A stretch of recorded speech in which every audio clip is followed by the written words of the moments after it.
बिस्मिल्लाहिर्रहमानिर्रहीम। अस्सलाम वालेकुम वरहमतुल्लाहि वबरकातुहू। आज का टॉपिक है स्ट्रोक। शुरू दिन से ही आप स्ट्रोक के बारे में बहुत सी डिटेल देख चुके हैं, तो आज इसको मुकम्मल तौर पर पढ़ेंगे। इसके पैनल में क्या क्या मौजूद है वो सारी तफसील हम इस आज की वीडियो में देखेंगे। तो यहाँ मौजूद है आपके पास फिल और स्ट्रोक का आइकन। ऊपर फिल है, नीचे स्ट्रोक है। क्लिक करें तो यहाँ पर स्ट्रोक का आइकन ऊपर आ गया, फिल का आइकन नीचे चला गया।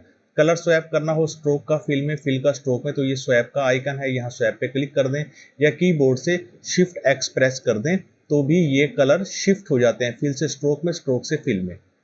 आगे चलते हैं, एक रेक्टेंगल ड्रा कर लें। आल्ट और शिफ्ट की मदद से मैंने एक रेक्टेंगल ड्रा कर लिया। यहाँ पर ये ऑब्जेक्ट मौजूद है। यहाँ देखें, हमने पढ़ा है शुरू दिन से कि जिस ऑब्जेक्ट को हम स्क्रीन पर सिलेक्ट करते हैं उसकी प्रॉपर्टीज हमें यहाँ पर मिलती हैं। मैं इस ऑब्जेक्ट को सिलेक्ट कर लेता हूँ। अब देखें यहाँ पर प्रॉपर्टीज आ गई। ये स्ट्रोक लिखा हुआ है, ये अलग से एक स्ट्रोक का आइकन बना हुआ है जो यहाँ पर आपको मिलता है।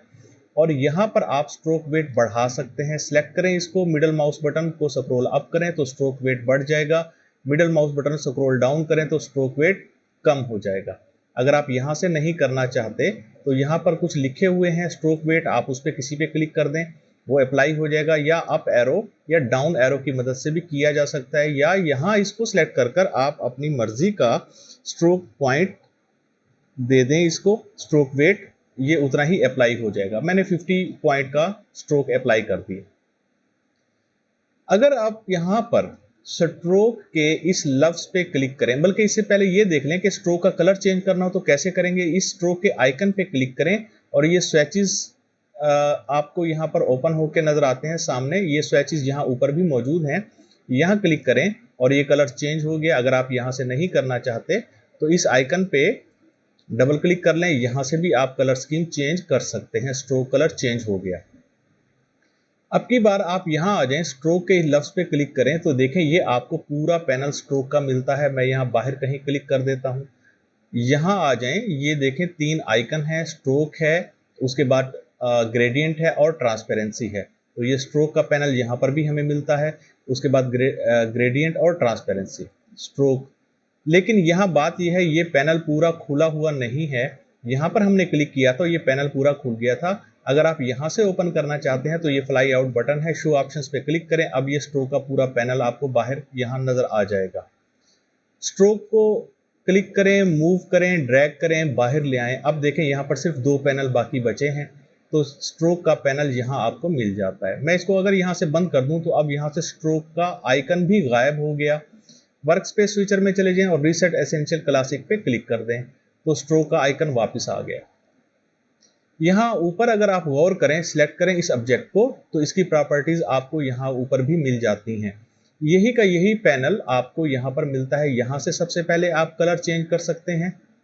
उसके बाद यहाँ आ जाएं, ये स्ट्रोक का लफ्ज लिखा हुआ है, यहाँ क्लिक करें तो आप देखें यहाँ पर आपको वही पैनल फिर ओपन हो जाता है। एक यहाँ से, दूसरा यहाँ से, तीसरा यहाँ से।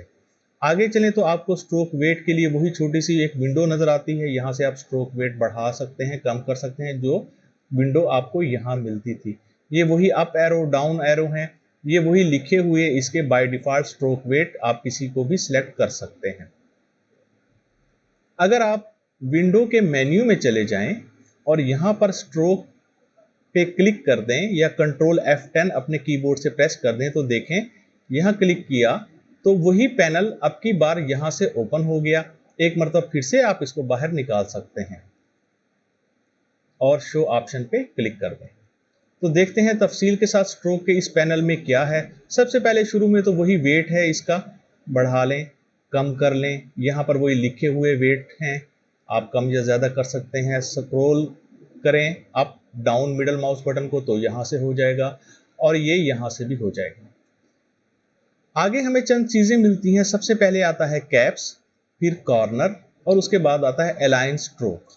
तो मैं इसको डिलीट कर रहा हूँ क्योंकि इसके ऊपर ये अलाइन स्ट्रोक और कॉर्नर अप्लाई होंगे। हम सबसे पहले देखते हैं कैप्स कैसे अप्लाई होंगे। इसको डिलीट कर दें, पेन टूल ले लें, एक लाइन ड्रा कर लें। चलें इसको थोड़ा सा रोटेट कर लेते हैं। ये एक लाइन ड्रा कर लिया आपने। अब इसका वेट आप बढ़ा सकते हैं, वेट कम कर सकते हैं।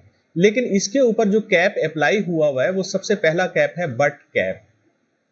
Alt और शिफ्ट की मदद से कॉपी ले लें। सेकंड कैप अप्लाई करके देखें इसके ऊपर राउंड कैप। Alt और शिफ्ट की मदद से एक कॉपी फिर ले लें और अब इसके ऊपर लास्ट जो ऑप्शन है प्रोजेक्टिंग कैप उसको अप्लाई कर। ये हो गया। मजीद देखते हैं इसके अंदर कि फर्क आपको वाजे नजर आ रहा होगा। इनका साइज एक दूसरे के साथ मैच नहीं कर रहा। उसकी वजह क्या है? उसकी वजह यह है कि जो जो आपका पहले वाला कैप है वो लाइन के साथ ही खत्म हो जाता है। बिल्कुल देखें, बाउंडिंग बॉक्स जहां पर सिलेक्ट हुए हुए हैं, कंट्रोल वाई प्रेस कर दें या व्यू के मेन्यू में जाकर आउटलाइन पे क्लिक कर दें तो ये तीनों लाइन की हाइट बराबर है। Control Y. अब अगर आप देखें तो जो पहली वाली ऑप्शन है यानी कि ये वाली, इसमें आपका जो स्ट्रोक है वो बिल्कुल लाइन के साथ ही यहां पर खत्म हो गया। दूसरी ऑप्शन आपको मिलती है राउंड कैप वाली। इसके अंदर जो आपका स्ट्रोक है वो कैप इस तरह से चूंकि आपने अप्लाई की है वो इस तरह से एंड कर रहा है, यहां की बजाय वो घूमकर इसको खत्म कर रहा है। लास्ट वाली ऑप्शन देखते हैं, इसके अंदर क्या है? ये है आपकी प्रोजेक्टिंग कैप। इसमें राउंड की बजाय ये स्ट्रेट कट है। यही वाली ऑप्शन आपको इसमें भी नजर आती है। शिफ्ट के साथ इसको सेलेक्ट कर लें, ये दोनों। लेकिन इसमें आगे जाकर खत्म नहीं होती, इसमें वहां मौका पर ही जहां लाइन का एंड हो रहा है वहां पर ही खत्म हो रही है। अब इनको सेलेक्ट करें तो देखें इन तीनों का हाइट बराबर है, एक जैसी है। हाँ, ये जरूर है, अगर आप ऑब्जेक्ट के मेन्यू में जाकर एक्सपेंड कर दें और ओके कर दें यहां पर तो, और कंट्रोल वाई प्रेस कर दें तो अब देखें इन तीनों की हाइट इन दोनों की तो एक जैसी है और इसकी हाइट इन दोनों से मुख्तलिफ है। तो ये था आपका पहली ऑप्शन कैप्स वाली। कैप्स याद रखिएगा, कंट्रोल वाई प्रेस कर दें। याद रखिएगा कि जो कैप्स हैं वो आपके पाथ के ऊपर ही अप्लाई होंगे।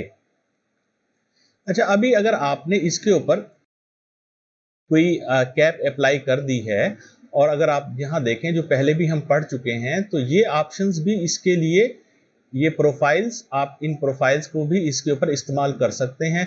लास्ट किसी टॉपिक में हमने ये प्रोफाइल्स डिटेल से पढ़ी थी, देखी थी और यही की यही प्रोफाइल्स आपको यहां पर भी मिलती हैं। इसको मैं डिलीट कर रहा हूं। आगे चलते हैं, एक रेक्टेंगल ड्रा कर लें आल्ट और शिफ्ट की मदद से। स्ट्रोक वेट थोड़ा कम कर रहा हूं इसका।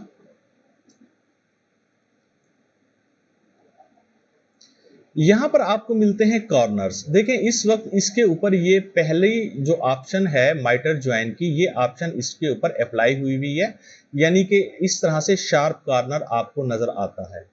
दूसरी ऑप्शन इसके ऊपर मिलती है हमें राउंड ज्वाइन की। अगर मैं यहां से राउंड ज्वाइन पे क्लिक कर दूं तो आप देखें इसके कॉर्नर्स राउंड हो गए। खैर वो कॉर्नर्स आप राउंड यहां से भी कर सकते हैं, लेकिन फर्क क्या है? फर्क देखें, मैं एक रेक्टेंगल ड्रा करने लगा हूं और इसके ऊपर पहली ऑप्शन अप्लाई कर देता हूं। अब अगर मैं इस वाले को राउंड करूंगा तो ये राउंड हो गया। इस वाले को मजीद राउंड करना चाहते हैं तो ये मजीद राउंड हो गया। इसको सेलेक्ट करें, वापस इसको शार्प कॉर्नर में कन्वर्ट कर दें तो शार्प कॉर्नर में कन्वर्ट हो गया। लेकिन अगर ये वाला जिसके ऊपर आपने ये दूसरी ऑप्शन यानी राउंड ज्वाइन अप्लाई किया हुआ है, अगर आप इसके कॉर्नर्स को शार्प करना चाहते हैं तो ये शार्प नहीं होंगे। वजह वही है, इसको सिलेक्ट किया तो इसके ऊपर ये पहली वाली ऑप्शन है माइटर ज्वाइन की अप्लाई हुई है, इसीलिए ये आखिरी हद तक चला जाता है। इसके ऊपर हमने ये पहली ऑप्शन अप्लाई नहीं की माइटर ज्वाइन की, हमने राउंड ज्वाइन की ऑप्शन अप्लाई की है। इसीलिए ये देखें, अगर मैं इसको जूम कर लूं तो ऑब्जेक्ट जो है वो तो शार्प कॉर्नर में कन्वर्ट हो गया। थोड़ा सा और जूम कर लूं, ऑब्जेक्ट शार्प कॉर्नर में कन्वर्ट हो गया, लेकिन उसका जो स्ट्रोक था उसका कॉर्नर राउंड में ही रहेगा। और अंदर की तरफ से अगर आप देखें तो अंदर से ये वैसे ही शार्प कॉर्नर में रहेगा।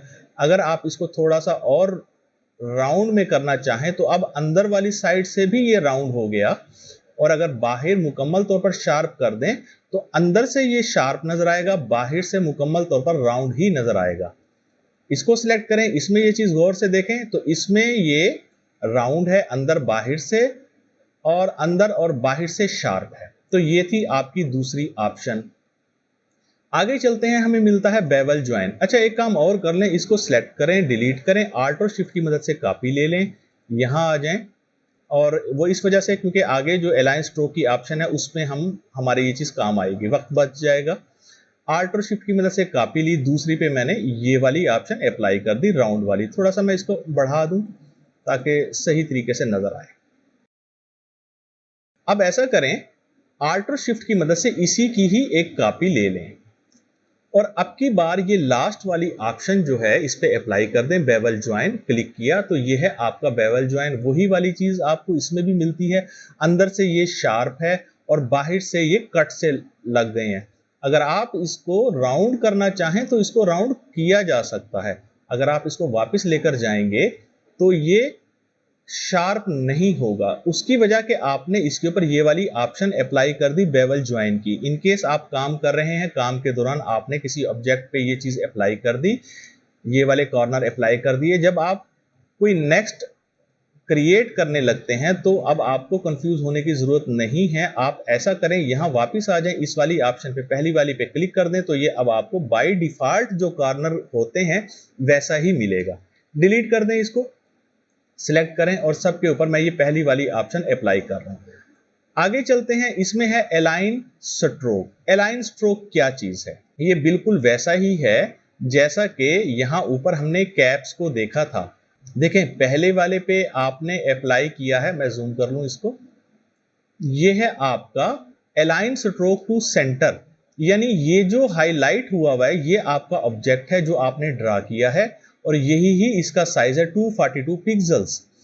और जो स्ट्रोक अप्लाई किया आपने वो हाफ इसकी बाहर की साइड पे अप्लाई हो गया और हाफ इनसाइड अंदर की साइड पे अप्लाई हो गया। दूसरे वाले ऑब्जेक्ट को सिलेक्ट करें, इस पे भी वही पहली वाली ऑप्शन है, लेकिन यहां से जाकर जब हम अलाइन स्ट्रोक टू इनसाइड करेंगे तो अब देखें ये आपका वही ओरिजिनल ऑब्जेक्ट है, बाउंडिंग बॉक्स हमें बता रहे हैं, लेकिन ये मुकम्मल स्ट्रोक जो अंदर बाहर था वो सारा अंदर की तरफ शिफ्ट हो जाता है। आगे चलते हैं, इस वाले ऑब्जेक्ट पे ये भी वही साइज है, इन्हीं पहले वाले ऑब्जेक्ट का डुप्लीकेट है। और अगर आप इस पे अप्लाई कर दें अलाइन स्ट्रोक टू आउटसाइड तो अब की बार ये तमाम का तमाम स्ट्रोक बाहर की तरफ शिफ्ट हो गया। पहला जो है वो अंदर बाहर हाफ हाफ, दूसरा मुकम्मल तौर पर अंदर वाली साइड पे, तीसरा मुकम्मल तौर पर बाहर वाली साइड पे। फिर वही बात आ जाती है, इसमें भी सिलेक्ट करें इस सबको तो इन सब का देख लें आपके साइज बराबर है। कंट्रोल वाई पे क्लिक करें तो देखें यहाँ साइज सबका बराबर है, कंट्रोल वाई। फर्क सिर्फ ये है, हमें साइज छोटे बड़े इसलिए नजर आ रहे हैं कि हमने स्ट्रोक की अलाइनमेंट को यहाँ से चेंज किया हुआ है। तो ये था आपका पहली जो यहाँ डिटेल दी हुई है, weight, cap, corner, align, stroke. ठीक हो गया। तो उम्मीद है आज की क्लास आप लोगों को पसंद आई होगी। पसंद आई है तो लाइक, शेयर और सब्सक्राइब, भाई चैनल को सब्सक्राइब जरूर कर लीजिएगा और दुआओं में याद रखिएगा, अपना बहुत बहुत ख्याल रखिएगा। अस्सलाम वालेकुम व रहमतुल्लाहि व बरकातुहू।